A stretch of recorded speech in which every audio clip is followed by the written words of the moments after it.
It's the Football Prophets.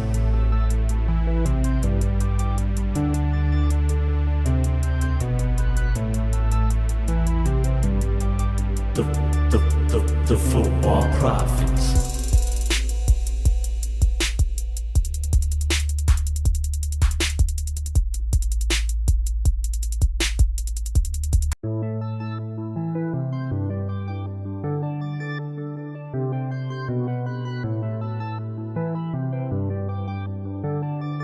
It's the Football Prophets.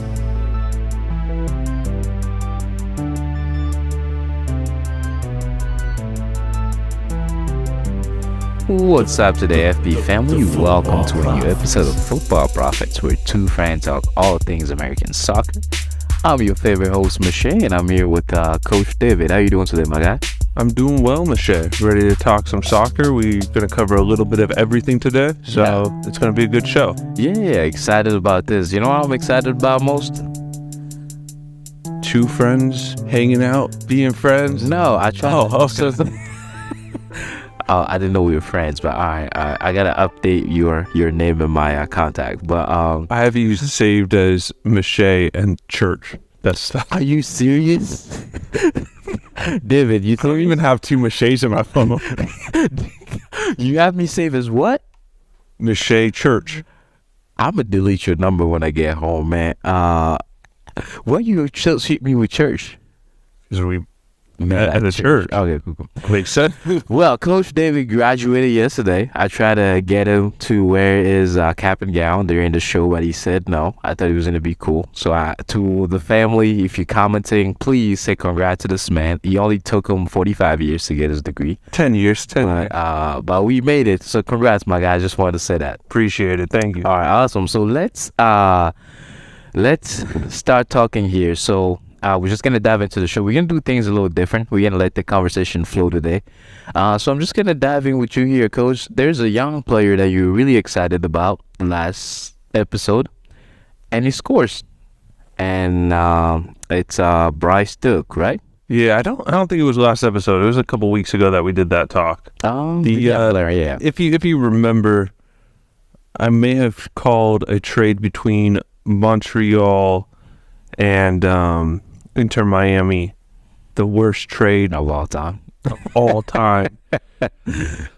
Just ever, period. Worst trade. But Bryce Duke, one of those players that went to Montreal, scored for Montreal in just his third game. He has started all three. Ario Lassiter, the player that I said is going to be a forever bench player and be a non-factor, got the start twice but has appeared in all three games and was actually pretty pivotal in the goal for Bryce Duke. So the question here is, was this not the worst trade of all time? You know what my question is thinking is just that is Inter Miami just horrible this year with it making everybody look bad? That's valid. I mean, they're going. We're going to talk about them a little later in the show. They're going through it right now, but because now Montreal isn't a good team by any means either. Like if Montreal look bad, that's not good. They got Bryce Young to look good, so that's good. Bryce Duke, Young's a goal or quarterback. I watched the draft the other day. That's on me. No mixing up sport anymore. But all right, so what do you think? You think it's still gonna pan out as a worst trade, or you think it's gonna pay off for Montreal and prove you wrong? From the get-go, I said Bryce Duke is a good player, and that he is a worthy player to get. Right, like. Worth it. Was he worth giving up Kamal Miller and like $2 million, however much it was? In my mind, that's where I said it was the worst trade in the world. He has to turn into like a top goal scorer. He's not really he's a 10, right? But like he has to be like a league leading type of player. Yeah, okay. That's kind of what I mean by that, yeah. And I just don't see it, especially since even when he was in Miami, they were having him play out of position, and instead they asked Pizarro, who isn't a true 10, to play Bryce Duke's position. So Miami clearly didn't think he's going to be a top level, or at least this season, be a top level number 10. But You're Montreal. You've already gotten rid of a whole lot of your best players in the offseason. You just got rid of one of your best defenders. You might as well just take a hit on a kid and hope he hits, right? Yeah, I think that's maybe the route that they're going. Maybe they saw something we didn't see, and for them, it's worth that. I mean, potentially. Okay. Potentially. Again, like, he had a good performance. He's had 3 good performances. He started out the gate, right? Like, he helped lead this team to a couple impressive performances compared to where they've been. Yeah. Right? A 2-0 win for them is good, no matter who it is. Yeah. Yes, I'm talking to you, Sporting KC. We'll talk about Kansas City later. After you're done talking about this, let's dive right into Kansas City a little bit. But yeah, keep going. But no, so anytime you bring in a guy, he scores early on in his debut season with you guys. He helps lead to an impressive road win. It's a good signing. Is the signing worth what they paid for him? In my mind, absolutely not. It might be worth it in 5 years. If it gets to the point where it's worth it in 5 years, it's not going to be because he sold. Can we say it's not worth it yet? Because we've seen this in sport before. Well, so that's what I'm saying, right? Like, if it gets to a point with this young player in Bryce Duke that it is worth it, it's not going to be because he's producing solely on the field, but because they sold him for $8 million to Europe, right? Like, that's when it will be worth it. Okay. A player at his age and potential level isn't going to stay in the league long if he produces, so it's not going to be like he's going to be the player to get them a championship. So you're looking at the return. He's going to be the player that they sell and then can bring in the player that's maybe 30 years old that does get them some rings, right? Yeah. That's where he gets his value, is his sell-on, not necessarily what he does in the league for them, although he has to do something in the league to become valuable to be sold. Yeah. Exactly. I mean, to be transferred out. Exactly. But yeah, all right, awesome. I'm cool with that. So mentioning of SKC, do you think our old co-ed team could beat them? Or tie them? Let's just say tie, because beat might be too strong. I'll tell you right or now. can we lose? But if we lost to them, it'll be like World War fight. I'll tell you right now, they're not going to score. Because you be in the goal. You could put a traffic cone in the goal. They're not going to score. There's how many goals have they had this season? So they are 10 games into the season. They haven't won a game yet. In those 10 games, they have scored just 3 goals, and they have allowed 15.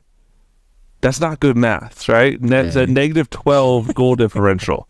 They have the worst offense in MLS and the 6th worst defense in MLS. That doesn't add up to great to success. Anything. Right? Like, it's when I saw just 3 goals scored this season, my jaw dropped. They almost got a 4th, but it was called out for offside, obstructing the goalkeeper. And it would have been the last play of the game. Should have let them have it. If I was the ref, I'd be like, yeah, but I talked to the goalie, just let them have it. But it's just it's one of those things with SKC right now where you're looking and you're just like, I don't know how you fix this. Right? Like, we talked earlier about Peter Vermees going.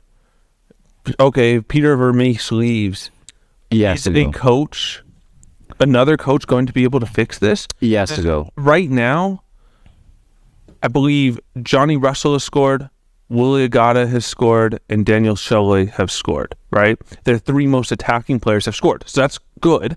It's not like you're getting 3 goals off of defenders, right? Yeah. At least they're scoring. The guys you want to score are scoring, but they're not doing it anywhere near enough. But the concern here is that they are scoring, right? So you're still getting the build-up play to them. The play is happening the way it should. The chances are coming for them, but they're not putting in the net, right? Mm-hmm. It would be one thing if you looked at this and they just couldn't get the ball to their strikers, and the only goals they've scored have been off of corner kicks and set pieces and defenders coming up, right? And they just kind of got lucky with those 3 goals. But the fact that the 3 goals have come from players that you expect to score means they're doing everything tactically the way they want to do it. They're getting the ball to the danger men, and they're not putting the ball in the net. So to me, that's more than just bad luck, underperforming, or poor tactics by a coach that maybe a new coach can bring in. They're doing everything they want. No, they're not putting the ball in. But the other thing for me is, I think we've talked about this, bro. Who in SKC do you look at and you're kind of not enamored by the talent, but you kind of like, hey, if you're starting in a US, like an MLS starting 11, where you can pick any player, do you pick, at least even in a bench, do you pick anybody from SKC? I would. That's not a defender. No, I wouldn't pick a defender from this team anyways. Sixth worst defense in the league, and they just look bad. Like, it's not like the stats have been showing. They look bad. Some of their defending that they've allowed goals in is criminal. But I would say the one player that, if I was a GM in another team and wanting to pick apart this team and get it for scraps, I would take Daniel Shaloi. Or Shaloui, I don't know exactly how it's pronounced. He's Hungarian. I've asked multiple Hungarians how to pronounce his last name. I've gotten two different answers, Shaloi and Shaloui. So Shaloi is easier for me to pronounce, so I'm going to say you have to go with the easiest one. But he's a good player. He hasn't been playing good this season. He's proven that he's good in pass, though. So I would take him. But other than that, bro. But the thing about this sport that we play is like you can't play well even especially if you're the only one good player in the team, because this is a total team sport. It is. But you also see, like, just because players were good doesn't mean they're going to stay good, right? Like, if you think, looking at the European game, Joe Hart, right? You go back 5-6 years ago, he was probably rated the number one goalkeeper in the world. Right now, he's a second, third string goalkeeper, something like that. And he's still in his prime. Like, you see this all the time with players across the world and across the leagues where you were a star for a few seasons and now you can't find that form with anymore. Joseph Martinez, Garrett Bale, Bale, like that, like you see it everywhere, right? So hopefully this is just a team issue, not a Daniel Shaloi issue. Hopefully, but he has the ability. It's just, is it going to ever be seen again? You know, if I'm the GM, I'm walking up to the owner, how much money we have in the bank? I got to make some move next off season. That's the thing. They're a small market team. They've never spent money. Bro, they've never done that. They're not going to. I'll try to see who's a good player that I can bring. Give him like 1% of the team or something. Give him a share. Like, I don't know what it is they need to do. I'm pretty sure that's illegal. Is it? I think it's illegal. I don't think you can be an owner player. Not yet. I'm pretty sure that's illegal. Although when David Beckham signed to the league, a big part of him signing to MLS was that they wrote into a deal with him that once he retires, he can own his own MLS team. So he doesn't have to go through any of the hoops of trying to get it approved and whatnot. If he wants an MLS team, he can own it. And he did that, and that's where we have Inter Miami. Honestly, they need to find someone like that or something, even that's aging in like La Liga or something, bring him in. I don't know. Like, tried to get Ronaldo. They had advanced conversations with Ronaldo. They tried, but it did not work. Yeah, I'm just not going to say anything about that. I'm going to talk about Kei Kamara. Let's talk Kei Kamara. Yeah. Let's do that. With that. Yeah. I'm always... We both know Ronaldo incumbent, so let's talk about someone who's here. Very little I like in MLS more than talking about Kei Kamara. Like, a smile on my face when we get to talk about this man and his legacy. Do you think he's going to hit the top one? I don't think so. So, what Michelle's referring to is career goals in MLS regular season. So this doesn't count playoffs, this doesn't count US Open Cups, anything like that. It's just regular season MLS goal leaders. Kei Kamara, there are 11 players in MLS history that are over 100 goals in their career. Kei Kamara is the only one on that list that is still a current player. Yeah.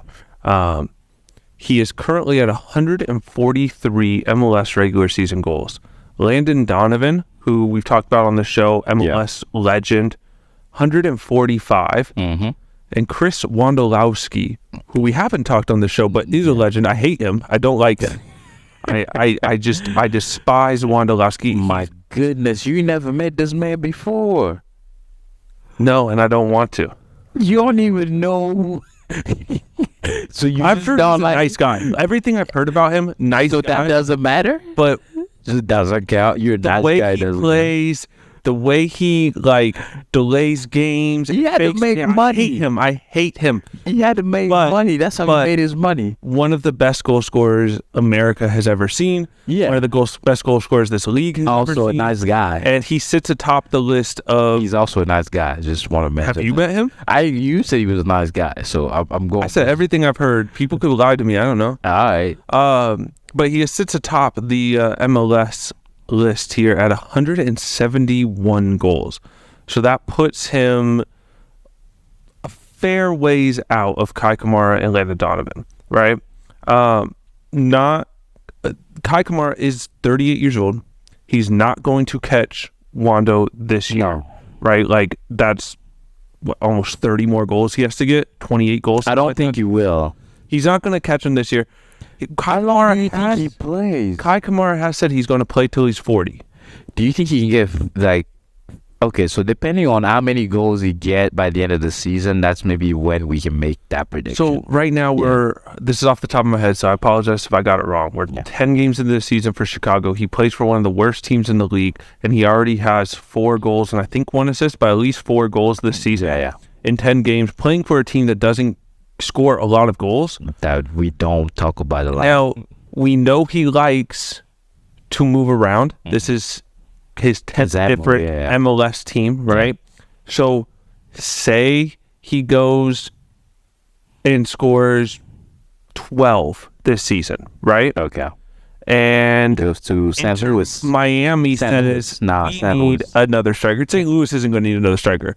Inter Miami needs another striker. Alright, cool. They're producing the ball for their strikers, right? They just don't. He's just not put. Yeah. So maybe next season they see that and say, Hey, why not take a flyer on an older player who's going to Give us 12 goals, yeah. and then maybe he gets 15 next year, right? So there is a way to it. There's a way to it for him, 15. but it's going to be a stretch for him to ever catch Wando. Yeah, But that's what I'm saying. I do think this year for him to he beats Donovan. So I know he's gonna beat Donovan this year. No, he's gonna get how many more he needs? 4. 3 more goals to pass Donovan, 2 to tie. Yeah, so I know he's gonna get that for sure. But bro, the older you get, like I don't see his production staying right here up here when he's 39 and then he's 40. I don't see 12. I see when he's 40, I'm expecting 7 goals.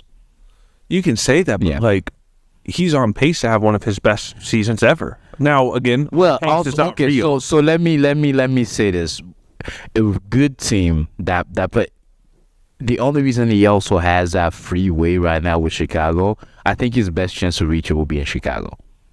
Why? Because he will be starting. Yeah, and nobody really cares about Chicago. Knows that even if you score, y'all ain't going nowhere, But if you go to a team who start making noises and the defense start drawing into you, I don't think he's getting some of the opportunities he's getting today, and the game is going to be faster and he's getting older. I don't think he's going to get those 15 if he goes somewhere else. So stay in Chicago for me. You know where would have been a good spot for him to go instead of Chicago? SKC. No, that's a dumpster fire. I'll never tell a player go to SKC. Austin. And instead of getting Zardes, and they got him, because the issue with Zardes is, and I didn't think about this at the time, but watching the play this season, Zardes is a great player, great proven goal scorer, right? Like there's no doubt about that. But him and Sebastian Driussi score their goals in very similar ways. Even though Driussi isn't a true number 9, he's more 10. They score goals similar ways, right? Yeah. Which makes it tough if you have 2 of those guys on the same field for them both to be productive, right? Kei Kamara does not score goals that way. So maybe having more of a pure number 9, big dude up top, would actually have freed up Sebastian Driussi a bit more to get more assists. Yeah. Instead of having Giassi Zardes, who's trying to do the same thing. A little bit more. Yeah. So that actually probably would have been a really good signing. But I see that. You're also right with Chicago and the way they play. They don't have another player like him. There's no players that are going to take away from him. Take his goal scoring thrown away from him. So you're right. It is a good spot for him, but it can be dangerous if you're going to be on a bad team that isn't producing. Are you going to be able to produce long term, or are what we seeing now from you just a splash? I mean, I'm sure that the Chicago is going to try to get a little bit better. Maybe bring another playmaker. They need to get rid of Xherdan Shaqiri. Yeah, he's dead weight. I'm sure they're going to try to. I don't think they'll be the same team. They probably get another player, but it is what it is. So hopefully you can break it. Yeah, so let's go ahead and move on here. So one thing I wanted to touch on was to talk about the goal king, assist king, and clean sheets, man. I think clean sheets are about like your most favorite thing. It is. It's a goalkeeper's best friend. How many clean? Do you know how many clean sheets you had? Like when you were in college? Do you remember? No. I remember my games with my most amount of saves and stuff like that, and like some records.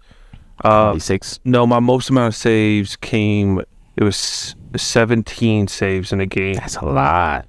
So your defense was broke the school record. We were actually playing against my old team that I transferred from, and we lost 3-2. And I was still feeling myself. I was like this kind of arrogant young kid. I was feeling myself. I was telling everybody how I set the school record. I got 17 saves, and this girl goes, "Too bad you didn't make 2 more saves." I was like, "That's fair. I'm gonna shut up. That's fair."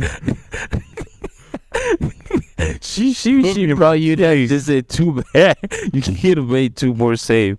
All right, cool. So so you wanted to first talk about who are in the top right now, but I also wanted to predict who are going to be end up as top scorer and assist king. So right now we got Jay Morris on the top. I think he's going to slow down. I think he already has slowed down. It was just 2 games he scored like. Yeah, I was like, yeah, he just had those 2 games and he's still. But it's been like what 3 weeks and he's still on top of the mountain. Yeah, he had the best 2 weeks in the history of MLS.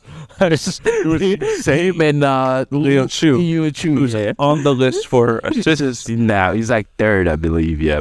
All right, so that's who we got. And you should be happy because it's a Seattle guy. I am, but if you ask me who's going to be at the end of the season, I'm not going to say a Seattle name. It's who's currently in second. It's a no-brainer. It's no one other than Denny Bouanga, the best goal scorer in the league. Mind you, he's at 7 goals right now. I think he's played 2 less games than more. That is all he does, and he's so smooth. It's like that dude was born to score. And he's not even number 9. He looks like a businessman. If he wears a suit and scores, he wouldn't look no different to me. He's dirty. He's a cheat code in this league, right? He needs to have a celebration with a suitcase. Like I've watched a few of their games now, and I was watching the Nashville game where I thought Nashville might have a chance at upsetting and walking away with a win. Yeah. But the whole time I was watching it, I just couldn't help think, as long as Denny Bouanga's on the field, they're going to get a goal. And sure enough, Denny Bouanga was on the field and he scored a goal. So right, smooth, like yeah. I am more surprised when I don't see him score a hat trick. Where you at? Right, like if he's not putting the ball in the net, I'm stunned. It's right, like, every game, and is he healthy? It could be the 90th minute. Yeah, he hasn't scored, but you're still expecting him to score. Yeah, like 90th minute plus 4 minutes of added time. The ref's already allowed 5 minutes to play, and I'm like, he's going to score. Yeah, there's 2 more seconds. Like it's just that, like inevitable. He's like Thanos. He's Thanos. It's like inevitable. He has a degree in scoring goals, and he was like the best kid in class, and I like that. So, how many goals do you think he ends up with? Now he has 7, and we got a few more games to go. He's only at 8 games in the season. He scored 7. Yeah. So how many do you think he ends up with? Golden Boot. So we say he's gonna get the Golden Boot, but how many goals? Put a number. Right now, I believe the record is held by his current teammate for most goals in a regular season, Carlos Avella, at 34 goals in a 34-game season. That's another beast right there. There's a chance. Where do they get these players from? LAFC. Okay, I want you to think about this. If you're a top player in Europe, and maybe not a top player, right? Like You want to go to LA. but you're a good young player. You want to go to LA. You have the choice to go to LA or Houston. You have to go to. You're gonna go to LA, Hollywood, the stars. You want to go to LA or Kansas City. LA. You want to go to LA or Minnesota. There was nothing that Right? get it top LA, so I get it. I get it. Yeah. They get these players because they're in LA. It's easy. But honestly, I think he could push Vela for the record this year. The only thing that will stop him is this year they are in multiple competitions. Yeah. So he might get rested in some MLS games to go win a cup. Yeah. You think? But I would not be surprised if he finishes with 30 plus goals. Yeah. Which is incredible. This season? Yeah, 30 plus. Like I said, Carlos Vela finished with 34. I'm just. It's doable. We've seen it. Chris Wondolowski, one of his best years, I think, had 32, which Carlos Vela's beat. I'm not doubting you. I'm just. That's a lot of goals. It's a lot. The only thing that will stop him from scoring 30 goals is, well, I don't want to jinx it, but injury. Yeah, and we don't hope that on none of the players. We want to watch. Which actually, I didn't put it on a rundown, but I do want to talk about a couple injuries, and we can do it right after this. That happened this week. But Denny Bouanga, without injury and without missing a lot of games because they're resting him for tournament play, I think he should get 30 goals minimum. All right, awesome. So on the assist, we have Gazdak. Did I say that right? From Philly? You did. All right. You did. Another Hungarian. Yeah, so is at 7 currently. And then who's trailing him is no other than my favorite guy, who's also slowing down a little bit, Thiago Almada. So they kind of, and then Leo Chu at number 3. I think this dude will just sit with his 5 assists. He's probably going to get 2 or 3 more the rest of the season. He might hit 10, but if he hit over 10, I would say he's just phenomenal. so loaded, though, that he's like... Well, if you look at number 4 on the list, Nico Ladero, right? Yeah. Another sounder. So Nico Ladero, you expect to get more like 15, 20. So that's what I'm saying. He's like, it's going to be lack of opportunity. I hope to see him on another team. I think Leo Chu can be great by another team. But okay, so who do you think is going to end up with the most assists? To me, it's between 3 players right now. 2 of them we already talked about. You have Gazdag and Almada. If I had to guess, I'm going to go with Gazdag just because he's on a team that's proven to have a little more success. Yeah. He's proven it in the league. He's older. He has a more experienced manager that's going to get the tactics right? Like he has 2 good goal scorers ahead of him in Ura and... no, not Gustavo Bo. I'll get back to that. But 2 good goal scorers ahead of him. Yeah. I can't believe I got Ura, but not the big name DP. That's shocking. So I think Gazdag will probably out-edge Almada, even though I think Almada is going to be a better talent in the future than Gazdag ever would be. Yeah. But I just think he's too young. Another one, though, that I do think could make the list that honestly is so far down the list, if I'm looking at current assist leaders, I have to scroll quite a bit. But it's not that big of a gap as far as assists. No, if it's down, it's like what, 3 or 4. Is Espinoza for San Jose, and he has a lot of key assists right now. Key passes. Which are passes. Isn't he like the assists? Isn't he like the king of assists in like San Jose? Like I believe he is their all-time assist leader. He's just so good, right? Like just. But do you remember that goal he had like 3 or 4 weeks ago when he scored outside the box? And those 2 goals that were identical from 40 yards out. Man. Just remember that? Bang, bang. Yeah, that was dope. Yeah, that might be my favorite game ever this season right now. Yeah, that was so fun. Like I remember watching in the first half and just going crazy. And then the second half again. He's like, I'm gonna do it again. But all right, cool. So last thing we're gonna touch on, I hate seeing Seattle on so many reports, man. Clean sheets. I'm not gonna mention this. Let's just move past it. So clean sheets, which is a goalkeeper's best friend. It's, for those of you that don't know, is when your team allows 0 goals scored against you that game, right?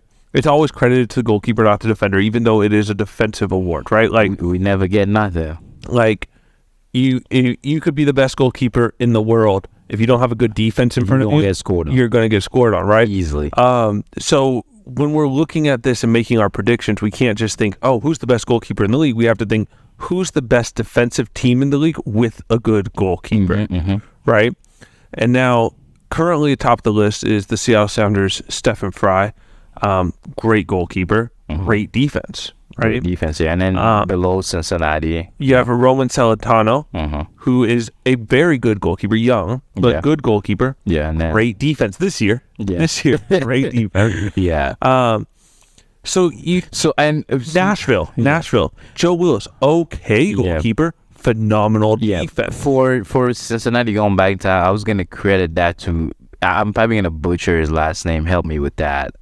You're looking at him right now. Celentano or Mosquera? Mosquera. Yerson Mosquera. Yeah. So yeah, I'm gonna credit that to him a little bit. I saw him play when I went to see the U.S. Open. He's good. Yeah, I think as a defender, he's already scored like 2 or 3 goals this season. Real smooth. He scored he's 2 or 3 goals, but if it's 3 goals, he has scored as many goals as the entire SKC. I just want to throw that out there. I knew you were center back. I knew you were going there and score more than the whole team. All right, so that does it for that. Well, we haven't talked about who we think is going to be a potential. Okay, who do you think? I think Seattle stays on top. Or Nashville maybe takes a place, but I think Seattle stays on top. Potentially, I'm trying to look it up here really quick, the name, because I don't want to butcher it. But the goalkeeper for Vancouver Whitecaps just came in this year, has made some astonishing saves, some penalty saves. Like, some of the things I see him do, I just don't see how it's possible. And he's just stepped into a brand new team, right? Now, Vancouver are not a good defense. That's what I was going to say. This year, with how Vancouver is doing, you think you're about to make them as your prediction this year? Yeah, they're not a good defense, but I do think it barely might make the playoffs. If he does not get which he will not on sheet list, I do think he's going to have to be considered as one of the finalists for goalkeeper of the year. Okay. But Yohei Takaoka is how I'm going to go with that pronunciation. Yeah. He came from the J League. They have the pronunciation right here. Yohei Takaoka. Okay. Almost. He came from the J League. He was one of the best goalkeepers in the J League, which is the Japanese league. It's actually a really good league. Most people don't know about it, but it's actually, I remember when I was younger, it was the only thing on at like 3 a.m. and I would binge watch the J League. You ever play with Japanese player? No. I had one as a midfielder. They don't stop. But they have the really, really good condition over there. I believe it. I mean, they have the oldest top flight professional player who's like 42 and he's still playing in a top flight league, right? In the J League. But this guy, he's 27 years old, so young prime for a goalkeeper, right? 27 for a field player is what we consider pure prime, right? 27 for a goalkeeper is early prime, right? Like a goalkeeper, you can say the older they get, 30. Yeah, the older they get, the better they get. So 27, he's already making some of the saves that are just mind-boggling. Like how? Like as a goalkeeper myself, like I look at it, I don't know how it's physically possible. Yeah. Right? Like I just looking at the mechanics and his footwork and everything, I don't know how he saves some of the shots he saves. It's freaking nature. But he does. Yeah. So yeah, he might not be, because they're bad defense, be at the top of the clean sheet list, but if you are a fan of this league, go watch Vancouver, go watch this guy show out game after game after game and just be impressive. Like just already this season, what he's done in such a short period for them is incredible, right? Like he already just 9 games into the season, he has allowed only 7 goals, which is less than a goal a game. Yeah. Most teams will take, right? He has already made 25 saves, right? His save percentage is just under 80%. His PKs, like, is just incredible. So he has faced 1 penalty this year. He has saved 1 penalty this year. Yeah. Right? Like, He 100%. 100% safe. He is incredible. 100% His passing percentage is incredible. All right, like he's at a 76.7% passing percentage for a goalkeeper. That's better than a lot of midfielders, right? Like he's just the all-round goalkeeper that you want to see. He's shorter than your average goalkeeper in MLS. Yeah.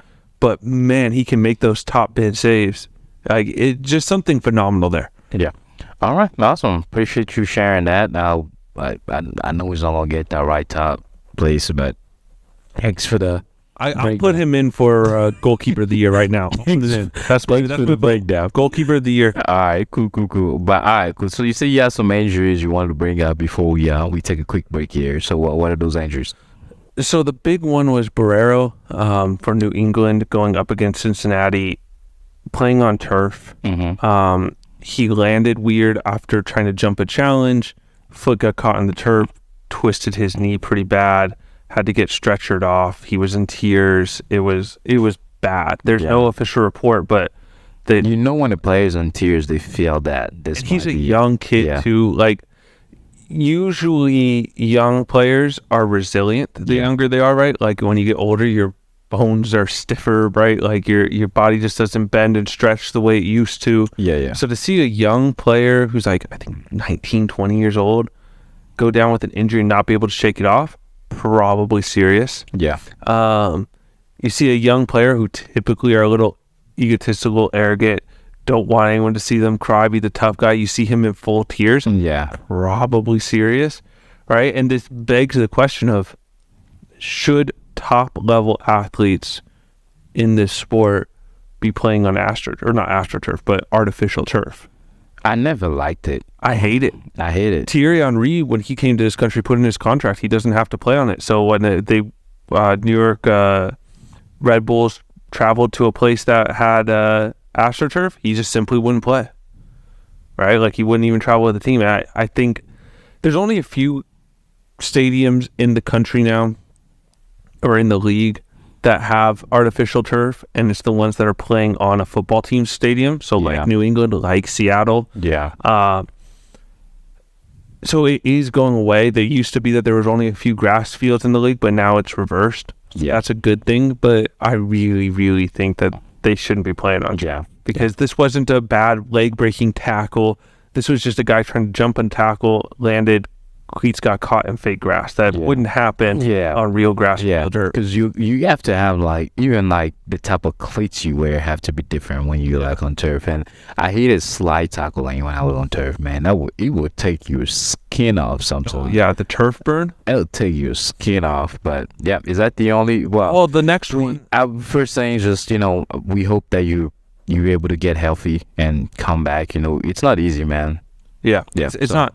And the next one is Kellen Rowe, almost the exact same injury, playing for the Sounders, but this is playing in RSL. And if I'm correct, I believe that they are playing on grass. So, but almost the same injury where he jumps a tackle, and he awkwardly lands, his knee buckles, and he's getting carried off the field.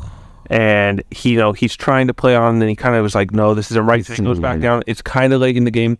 The fans are booing him. He's getting carried off the field. They're still booing him? And they're booing at him, and he got very mad, and he was yelling something back at fans, which players shouldn't do, but those are real things sometimes. Yes, there are situations where players fake injuries, but if you see a player getting carried after a really bad knee injury, you don't boo that. Yeah. I don't care who it is. Like, I could be watching Portland Timbers play. Yeah. And if one of their players, if Evander gets carted off, I'm going to be clapping for him. Yeah. Because I don't hate him. I hate his team. Yeah. I don't hate Evander. Yeah. So one thing that I love that I played sport as a young kid and kind of played and that moved up a little bit is not even try to say that I played, but it's like I learned that, non-contact injury are real. Anytime and they probably hurt player go down with a non-contact injury, it's the worst injury. Yes, like they're the worst, and it's like this. And then when I see some of those supporters, I'm like, do you even play bowling in your high school team? No, shut up. Honestly, other than a tib fib break, like the double leg break, an a non-contact injury And is just, probably the I hate those supporters that like you just want to be mad, man, for no reason. Yeah, you ain't never been through it. So hey, everybody get better. We want to see y'all. Please come back healthy and score more goals. But we're gonna take a quick break, and we'll be right back. Cool.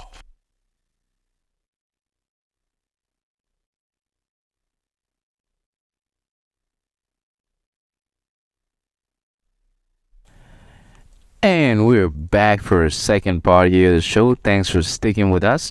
So, Coach, we're just gonna dive right in here into the U.S. Cup, right? Yeah, The U.S. Open, yeah. U.S. Open Cup. Yeah, U.S. Open Cup. Fun stuff, man. I love the Open Cup. I love when the MLS teams come straight into it. So this last week, midweek, was when you saw the first MLS teams come in, and then the next grouping of the better MLS teams come this coming week. So we'll see them in a few days here. But this is when you get some of the fun cup sets, right? Yeah. The lower league teams beating the MLS teams. Yeah. Right. And it can happen. There were a couple. There were two, almost three in this first 2 days. San Jose fell to Monterey Bay 1-0. Mm-hmm. Now it's important to know that this is a USL Championship team. Yep. Which means they're technically the second tier pro team. Yeah. Or league in this country. Yeah. Some people might argue that they're third below MLS Next Pro. Mm-hmm. But officially, MLS Next Pro is listed as a third division pro side, alongside at equal level with USL 1.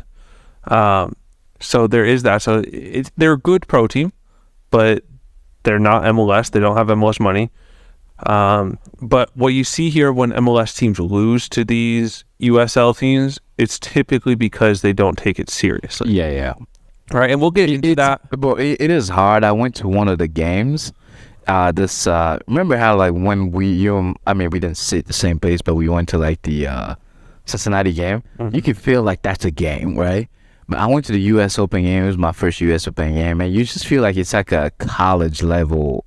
It feels, early rounds, it feels like a scrimmage. Yeah, and like there's like almost nobody in a stand. I sat like right by so whoever took me, shout out to Carla and her husband, my coworkers. We do have real jobs. We don't do this for. I actually don't have a real job. You a coach. Yeah, but this takes up more time than that. Right. Cool, but all right.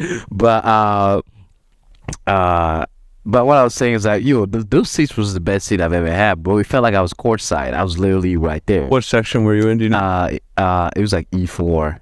My tickets are in E5. So I was E4 second row. Oh dang, those are nice. So it's mine like is there. E4 12th row, and it feels so nice and up to the field. Dude, I'm telling you that second row, I felt like I was about to jump in the stadium. A ball came past us, but dude, it just felt like a college scrimmage game. I don't know. I just want to throw that in. It's like, I don't know. Yeah, U.S. Open Cup is interesting because you get to see some players that you've never heard of. Yeah. We're not really going to talk about them, but I was watching the Sounders play, and I will say I'm a pretty big fan of the Seattle Sounders. I will say I'm a pretty educated fan of... You have a freaking... what's the thing you put around your neck? Scarf. Yeah. I don't have a scarf. You have a scarf. Yeah. With the Seattle Sounder. A grown man like with 10 of them. Scarf is I would say I'm a pretty educated fan. Like, I know the team pretty well. I had to Google 4 kids that the Sounders brought up because they were with the Tacoma Defiance, so the MLS Next Pro team, and they were like young kids on the Defiance. I'm just like, yeah. Who? So it's fun in that aspect where you get to see guys that you've never seen before play. Yeah. But in reality, you might as well just go watch an MLS Next Pro game. Yeah, I don't know, but support that. Don't get me wrong. If you have nothing to do during the week, go. If your team is playing, go see. It was fun, man. It was fun. Everybody was high-fiving. I don't high-five strangers, and I found myself high-fiving 2 strangers that day. It was like, This is kind of fun. What was the score? It was a dominant win, right? No, it was just 1-0. Oh, wait, St. Louis had a dominant win. I think they won by like 5. Yeah, since Cincinnati like struggled, they brought Acosta. The whole stadium went crazy. They put me on the jumbo board. I was there. I was like, yo, that's me on the big screen. Did you wear our football profit? I did not. I should have. I didn't. I'm gonna start wearing every time we go to those games. Free branding, man. Free promotion. I messed up. That's on me. I'm gonna wear it next time. So for all of you listening out there, I am taking applications for a new host.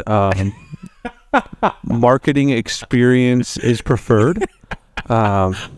Just hit me up. Just hit him up. This is on me. Hit him up. This is on me. Let's keep moving.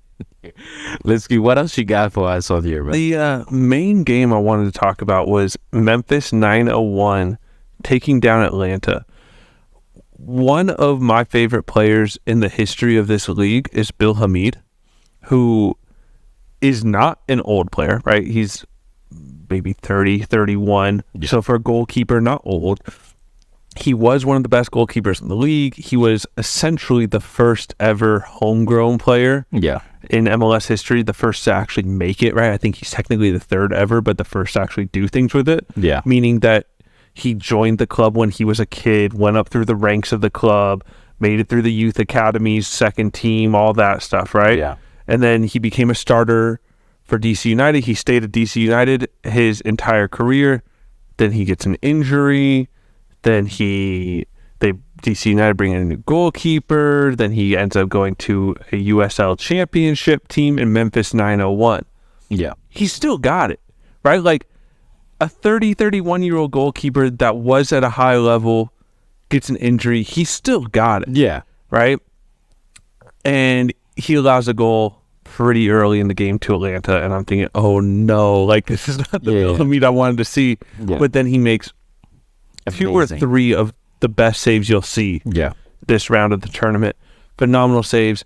And his team defeat Atlanta. And this is an Atlanta team that, yes, they rotated heavily. Yeah. They brought on some of their best players at the end to try to win, and they just couldn't get past Bill Hamid. So I am looking forward to seeing more Bill Hamid. I'm looking forward to him showing out here in this tournament. He's already rated as one of the best goalkeepers in USL. I'm excited to see him get, hopefully, back to MLS. Although I don't know if he'll take it because, again, 31. He has a few years left in his career. I believe he's from Memphis or that area. So this is like him going home. So who knows if he actually wants to go back to MLS. I think you should. But I anytime I can watch Bill Hamid play, I'm excited. I think you should. So yeah. Being able to watch him in another round, probably going up against an I'll be his agent. I'm excited. Hey, if you need an agent, I'll be his agent. I'll get him on the team. I think he's got it handled. I think he'll be all right. You don't believe in me, man. Former U.S. national team goalkeeper Bill Hamid sides with Miche. From the Football Prophets. You forgot that part, man. I don't think that would get listed in the press release. I think that would just be washed over. All right, let's keep going here. So, you wanted to also talk about the USL Championship team, Division 2 Pro. Bill. Oh well, we already talked about. We already talked about that. Down the list, one more. Enter Miami. So why are we even First of all, why are we even talking about them? Now, when I say Inter Miami barely survive, right, bro? So I want to put this out here. They go down in the second minute to Christian Sordo's goal for Miami FC. So this is a little confusing. You have Inter Miami, Miami FC.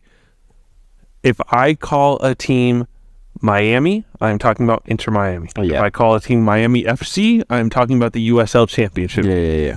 So Miami FC score early in the second minute.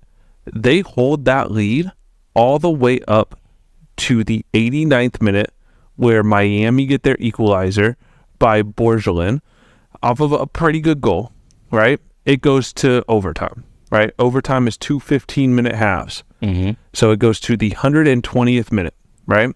116th minute, Miami FC go back up 2-1 off of a DeAndre Yedlin own goal, right? Yeah. So 116th minute, 4 minutes left, they're up 2-1, right? After holding a lead for almost the whole game, right?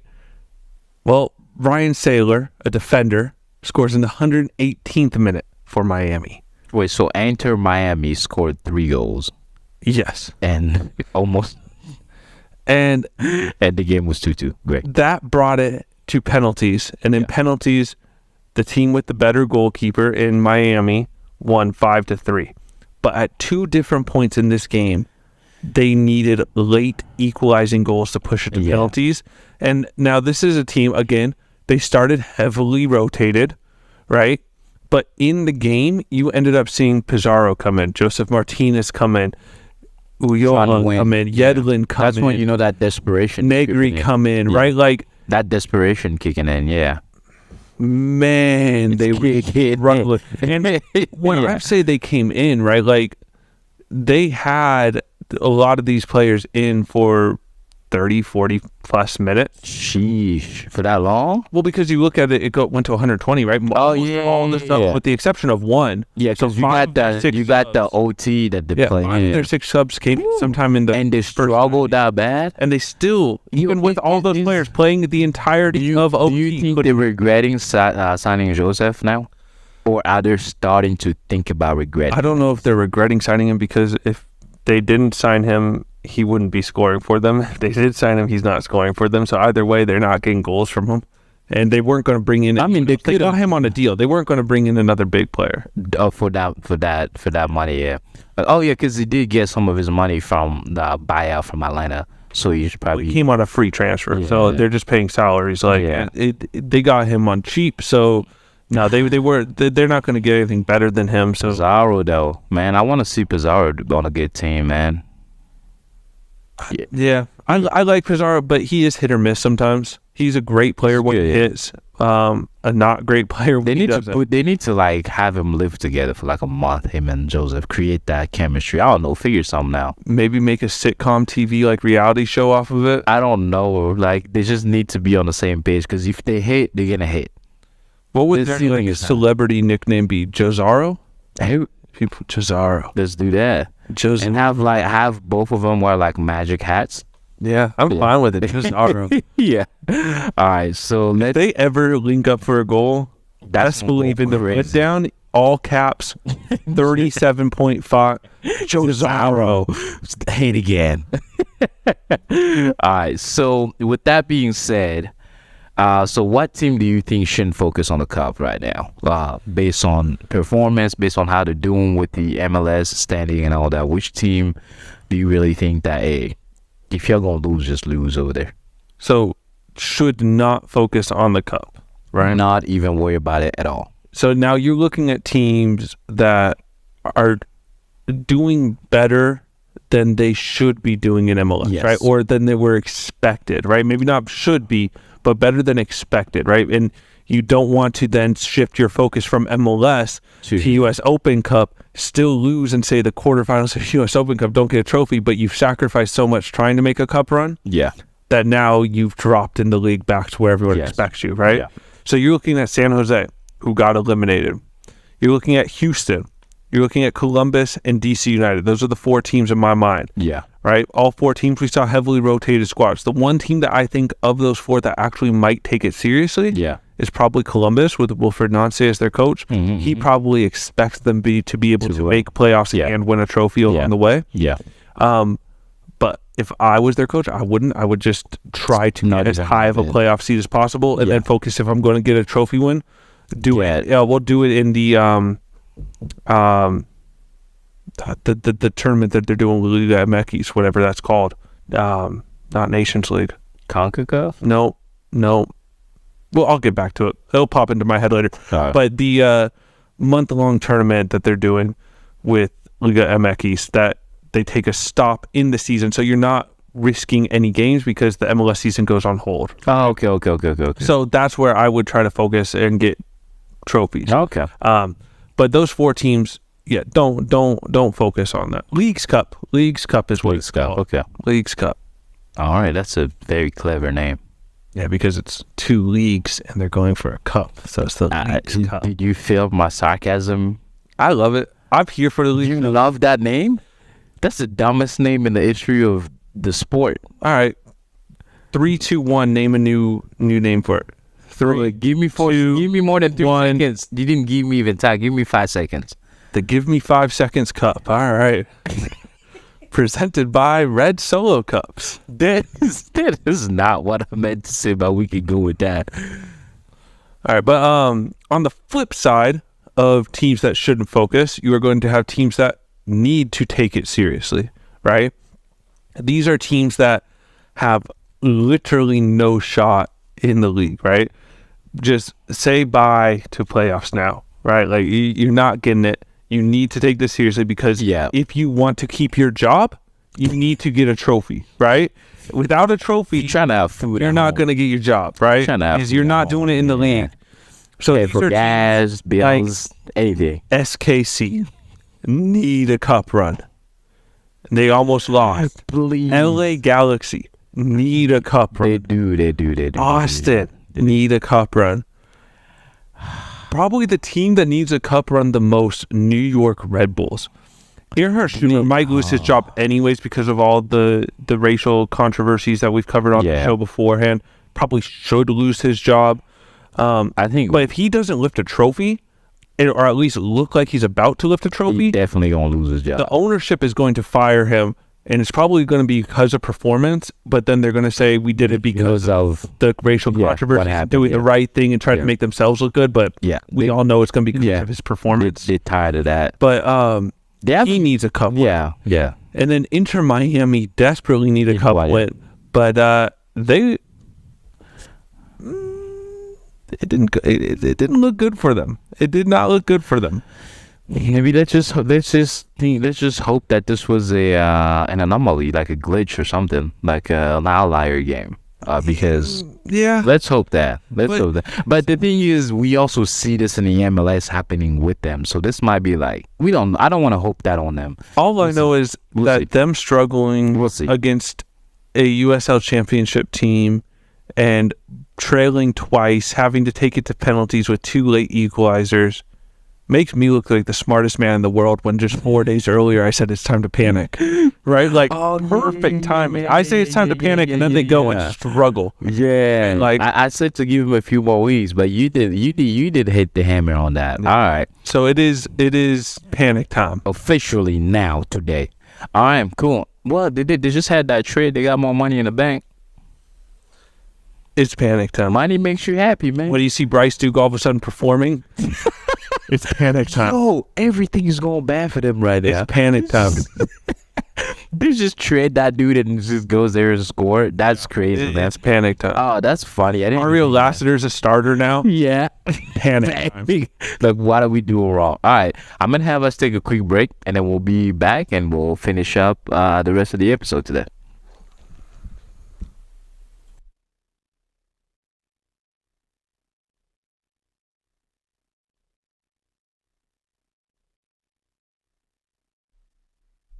And FP family, we're back with our third and final part of the show. We're just going to dive right in here into the CONCACAF League, one of my best team, Tigres. I'm starting to fall in love with them. Is it because we're talking about them a lot, or what is it? I think you just like saying Tigres. Tigres. That's a tiger sound. Isn't that what tiger make? Tigers. You know what? If I'm ever close enough to hear a tiger make that sound, I'm running. You know something is wrong if that happens. All right. So it looks like they won. They won 2-1. They won 2-1 at home, which is big. In CONCACAF Champions League, away goals matter. It doesn't matter in Europa or UEFA Champions League, but it does matter here. So meaning, you play a home game, you play an away game. Those two scores are added up. So if you say 2-1 at home, and then you lost 3-0, your aggregate score is 3-3. or 3-2 or 4-2, right? Math is hard. Because of the advantage Yeah. at home. Well, no, 4-2, right? Yeah. But say you win 3-0 on the road, and you win or lose 3-0 at home. That's a 3-3 aggregate score, and then it has to go to extra time, right? Yeah.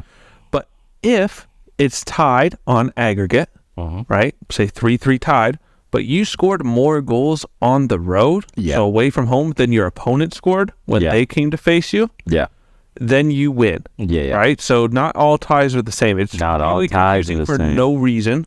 And that's why Europe got rid of it, and eventually CONCACAF Will get rid of it, yeah. But you know how much it used to hurt? Were you like, why is my team losing right now?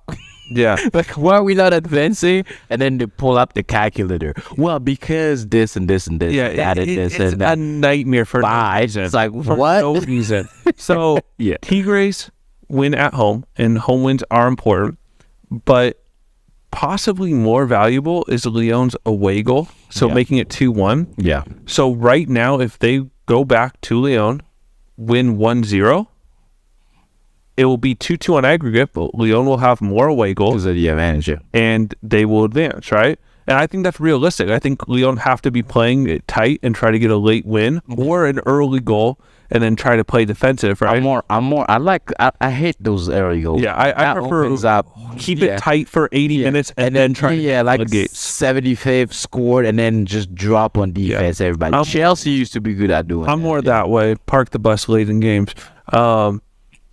But so that's that, and it's going to be really interesting to see the Lyon game. I still think Tigres will go through. They obviously have the win. They're really good. So a tie or a win for Tigres advances them. A tie, or I mean a win, depending on the amount of goals scored in that win, could advance Lyon. So Tigres definitely sit as favorites. Now on the other side of the brackets, you have the two MLS teams. And what did we predict this game will go as? I think we both predicted LAFC. No, you predicted Philadelphia to move on, didn't you? Yeah. Oh, yeah. I predicted Philadelphia to move on. Yeah. I can't remember. I predicted LAFC to move on. There were two really late goals in this game, which made it a really exciting last 5 minutes. But it was a 1-1 tie in Philadelphia. You want to win, right? Or if you're going to tie, you want it to be 0-0 because now the scores are level. It's winner take all in LA. But a 0-0 tie gives LA the advantage because they have the away goal now, right? So for Philadelphia to give up the late equalizer after just getting a late winner, that's heartbreaking and devastating. Do you see how, like, I don't want to say a bad that they're doing bad in the MLS, but they're not even in the playoff picture for right now. It's because they're taking this seriously, and they don't have the same depth that LAFC has. LAFC's taking this seriously, but they can also dominate in MLS. Do you think the CONCACAF is worth more than that? Like, why are they taking this more seriously? So CONCACAF is, I don't know if, I would probably rate it about the same. If you can win the Champions League, or you can win the Supporter Shield and come first place in MLS. I would rate those two trophies similar, maybe even CONCACAF higher. But the point is, CONCACAF is over a shorter period of time. So as long as they can make yourself a shot for the playoffs, and then you make a really good because push, we're literally out. I think they're 10th, but it's so tight right now, right? It's a few games, right? And then once you go and you lift this trophy or try to make it to a final, then you can go put everything back, refocused in, and try to regroup and get into playoffs, right? So that's why teams do that. Not necessarily that it is more valuable, which I do think it is slightly more valuable, but because you have time to recover. If you lose early in CONCACAF, you're out of the tournament, you can't recover, right? So that's why you see coaches and teams putting more of a focus on CONCACAF than the league early on in the season. All right. Awesome. Cool. So my favorite thing, the Chihuahua beat the Blast. Yo, I ain't never going to get tired of these names of the MASL league, right? I ain't never gonna get tired of them. You don't have to put league at the end. That L stands for league. Know as soon as I said it, my brain went there. It's kind of like saying Major League Soccer League. I know. And you didn't have to say it aloud. My brain already went there. But yes, in the Major Arena Soccer League, Chihuahua beat the Blast in back-to-back thrillers. So this is, we got to get into this. So it is the highest level of indoor soccer in the country, in North America.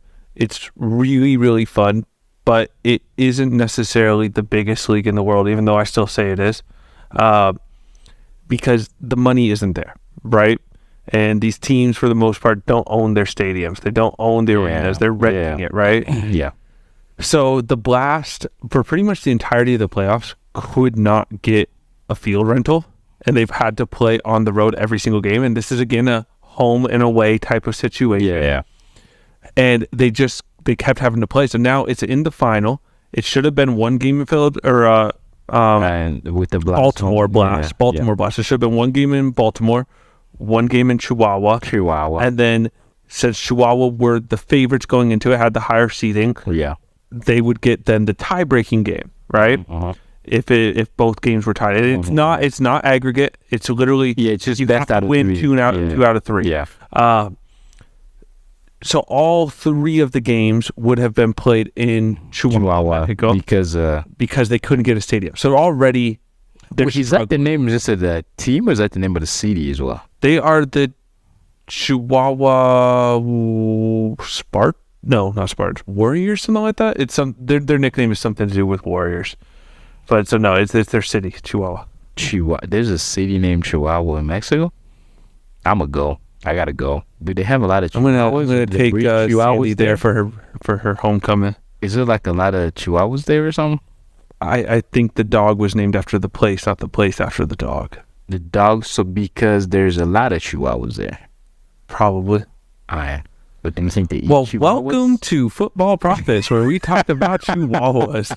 It's an interesting matter. Let's keep going. So they won. It was so many goals scored. Well, so this is indoor soccer, right? Over the course of 2 games, first game ended 7-6. Second game was 10-6. That first game was quite possibly the most exciting soccer game I've ever seen in my entire life. So in the first half, it was just 2-1, right? And even into the third quarter, it was low. I think it was 2-2 at this point. And then all of a sudden, indoor soccer does quarters, right? So 4 15-minute quarters. So into the third quarter, the feed cuts out, goes black globally. No one can see what's going on unless you're in stadium. Comes back and there's like 2 goals scored. Like, what? Magic. And from that point on, goal. And it's 7-6, and it was just incredible. It went to so it tied 6-6 in regulation. Now what they do here is, if it's tied in regulation, it goes to golden goal overtime. So not just having overtime where you play more game, the first person to score wins, right? And about 1:19 into this golden goal overtime, Chihuahua just scored a screamer from outside the box, right? And sealed the game. That's game 1 done and dusted. Yeah.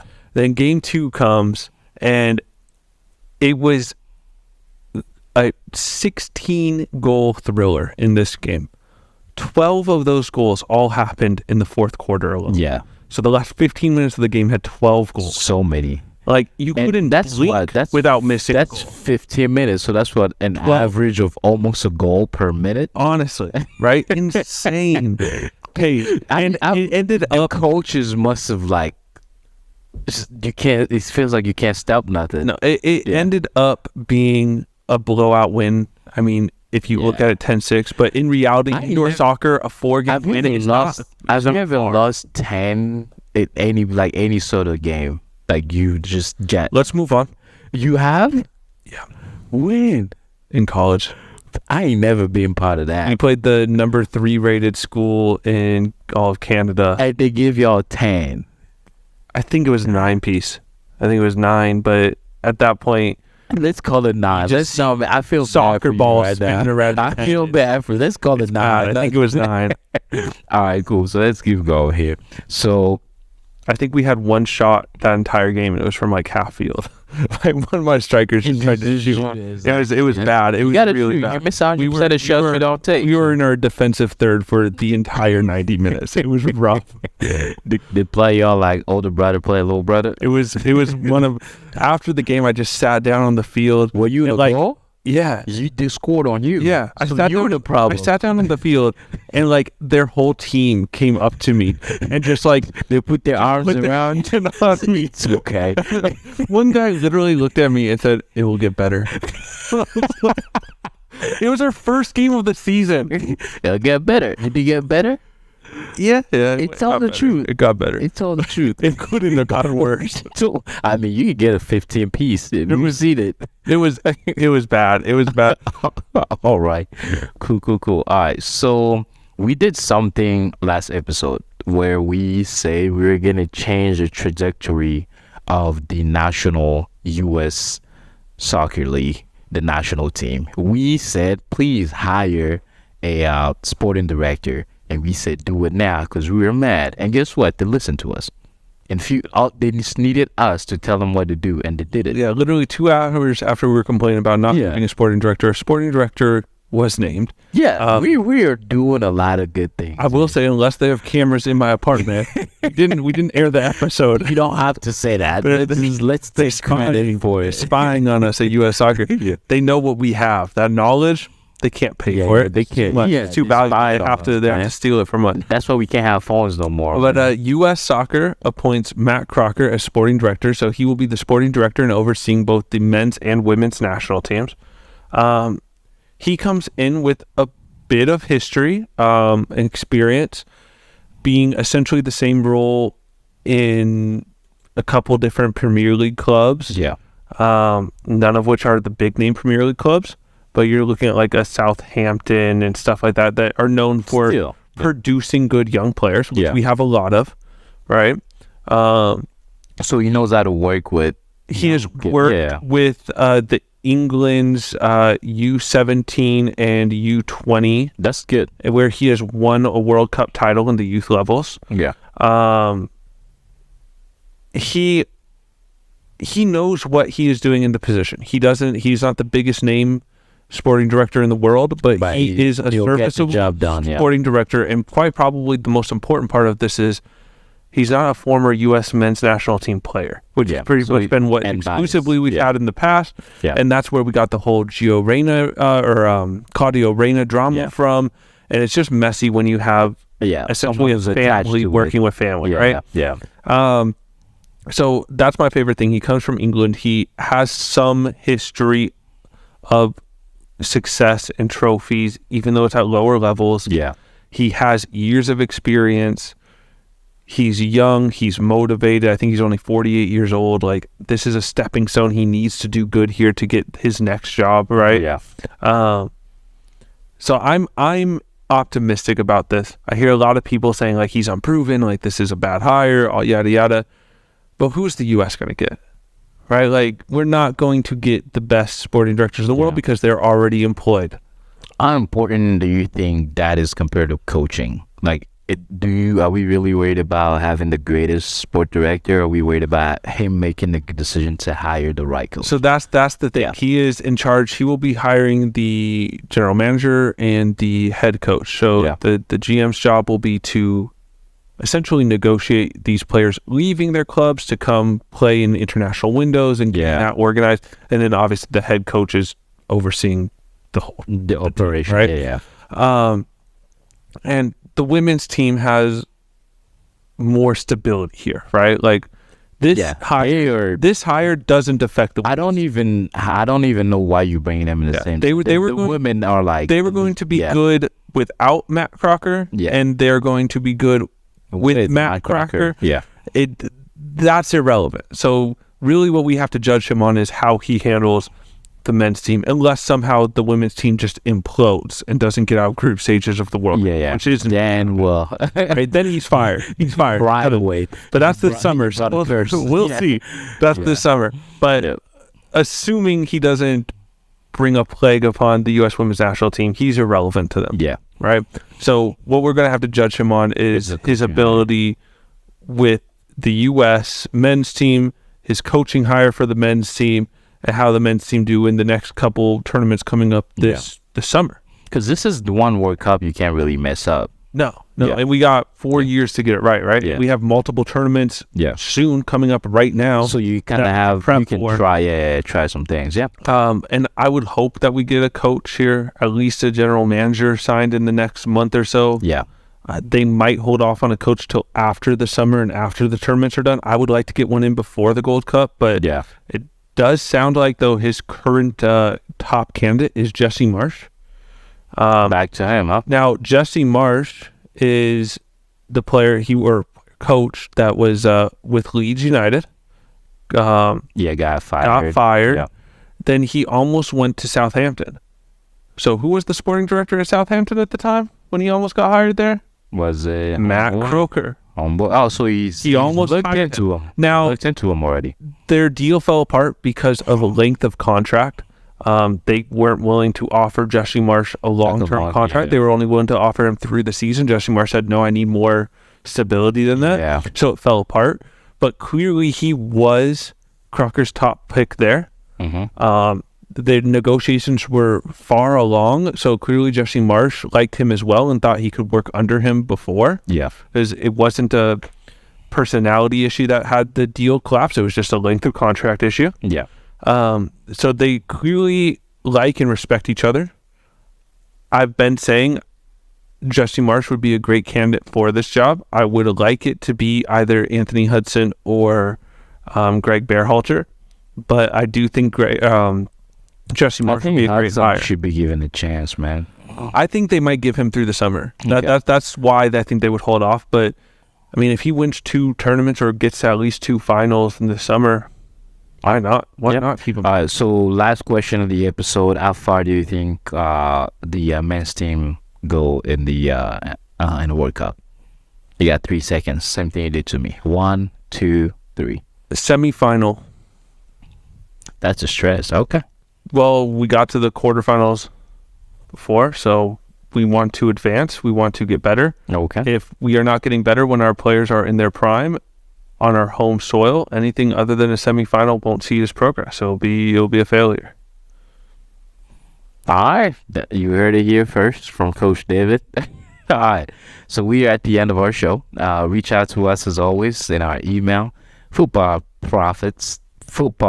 Jesus, I can't talk today.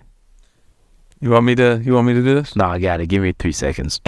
All right. So we're done with our show. You can reach out to us in our email at prophetspod@gmail.com. You can find us on Twitter at prophetspod. And obviously you can listen to us on YouTube, Apple, and Spotify. We're glad that you're here. Don't clap. Tell a friend who knows a friend who can tell a friend that knows another friend who can tell another friend. That's a lot of friend. That means subscribe and hit that like button. And we'll see you on the next episode. Coach? Good stuff. Yeah. Good stuff.